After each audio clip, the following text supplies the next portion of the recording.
여러분 안녕하십니까? 4월 16일 뉴스데스크 제주를 시작하겠습니다. 누군가는 머리를 올렸던 4년 전의 오늘, 제주를 향하던 304명의 삶은 영문도 모른 채 어두운 바닷속으로 가라앉아야 했습니다.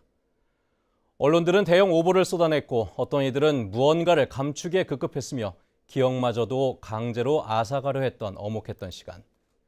하지만 시민들은 세월호에 대한 기억을 놓지 않았고 오늘 참사 이후 네 번째 4월 16일을 맞아 제주에서도 희생자들의 넋을 위로하고 진실 규명을 요구하는 추모 행사를 열었습니다.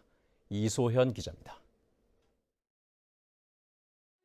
끝내 도착하지 못한 세월호 목적지였던 제주.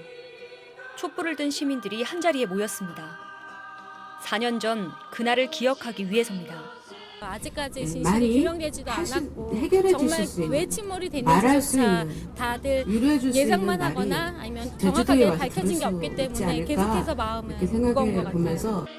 그날의 기억이 여전히 죄책감으로 물든 생존자와 힘겨운 시간을 보내고 있는 가족들도 아픔은 마찬가지입니다. 지속적인 트라우마 치료가 필요하지만 이용시설은 협소하다는 겁니다. 상담센터나 근무 시간이 겹치기 때문에 거기를 딱 이용하기가 사실은 쉽지가 않죠. 우리가 시간적으로 맞지 않기 때문에. 음악이란 꿈을 가지고 단원고 7명의 학생이 명예 입학한 제주국제대학교에서는 세월호의 진실을 찾을 수 있도록 대학생들이 서명운동을 펼쳤습니다. 세월호 진상규명에 대해서 촉구는 계속 이루어지고 있지만은 사실 이게 실행에 옮겨지진 않습니다. 그리고 추가적으로 미수습자 5분이 계시는데 이 5분을 하루빨리 찾을 수 있도록 제주도민 2명을 비롯해 현재 세월호 미수습자는 5명.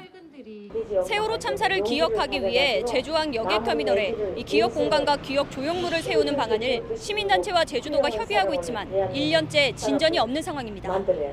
MBC 뉴스 이소연입니다. 더불어민주당 당내 경선을 통해 어제 문대림 예비후보가 최종 확정되면서 제주도지사 선거 구도가 윤곽을 드러냈습니다.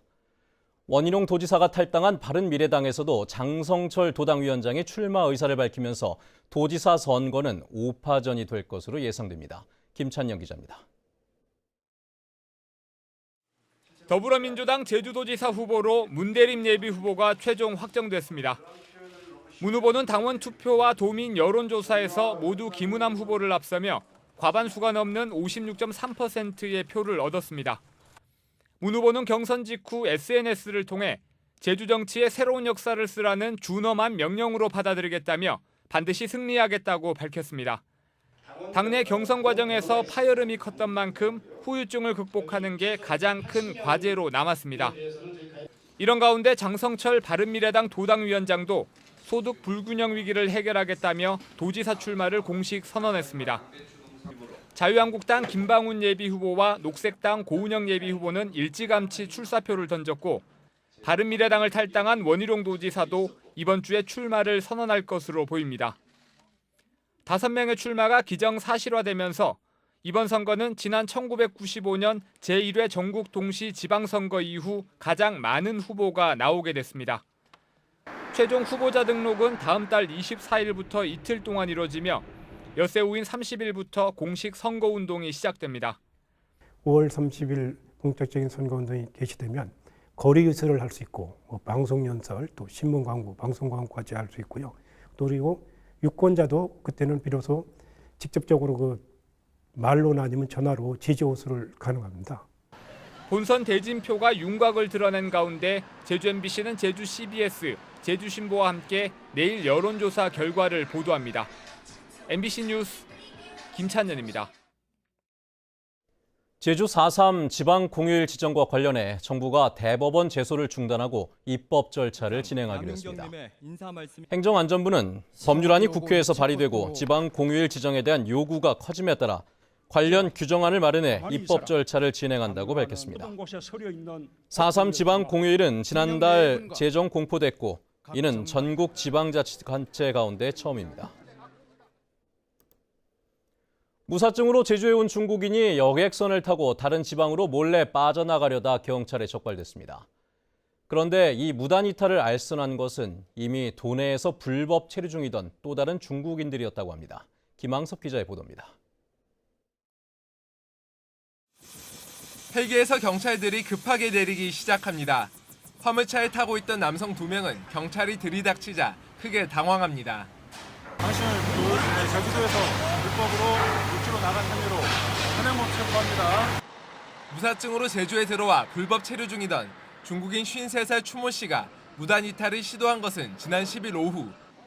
감귤 상자가 가득 실린 대형 탑차 적재함에 몰래 숨은 뒤 여객선에 탑승한 겁니다. 이들은 제주항에서 몰래 여객선에 탑승하는 데는 성공했지만 여수항에서 미리 기다리고 있던 경찰의 덜미가 잡혔습니다. 탐색 장비나 인원을 갖추고 검문 검색을 하고 있지만 출입구가 한 8개 정도 되다 보니까 탐색 장비나 이런 데는 한계가 있고. 추 씨에게 무단 이탈을 알선한 사람은 같은 불법 체류자 신분으로 지내온 중국인 32살 리모 씨 등 4명. 사례금 600만 원을 주면 무단 이탈과 취업을 도와주겠다는 광고를 SNS에 올린 겁니다. SNS를 통해서 좀 범행 모의를 한 것으로 그렇게 파악을 했습니다. 저희가 이제 첩보 입수 과정도 SNS를 모니터하면서 지난 3년 동안 무단 이탈을 시도하거나 알선한 혐의로 경찰에 검거된 사람은 모두 34명. 경찰은 추 씨와 알선책 리 씨 등 5명을 구속하고 1명을 불구속 입건했습니다. MBC 뉴스 김항섭입니다. 제주도 교육청은 지난해 8월 자원봉사 학부모에게 지급한 수당 일부를 학교 시설 운영비로 쓰겠다며 돌려받은 고등학교 교사 A씨를 적발해 정직 1개월의 중징계를 내렸습니다.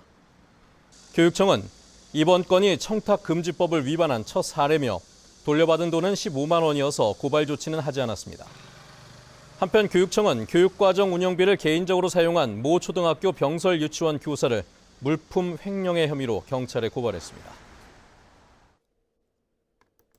제주 지역 모 호텔 조합원과 민주노총 서비스연맹 제주본부는 오늘 제주도 의회에서 기자회견을 열고 식품과 음료, 조리업장의 불법 외주화로 호텔 사측이 노조를 와해하려 하고 있다고 주장했습니다.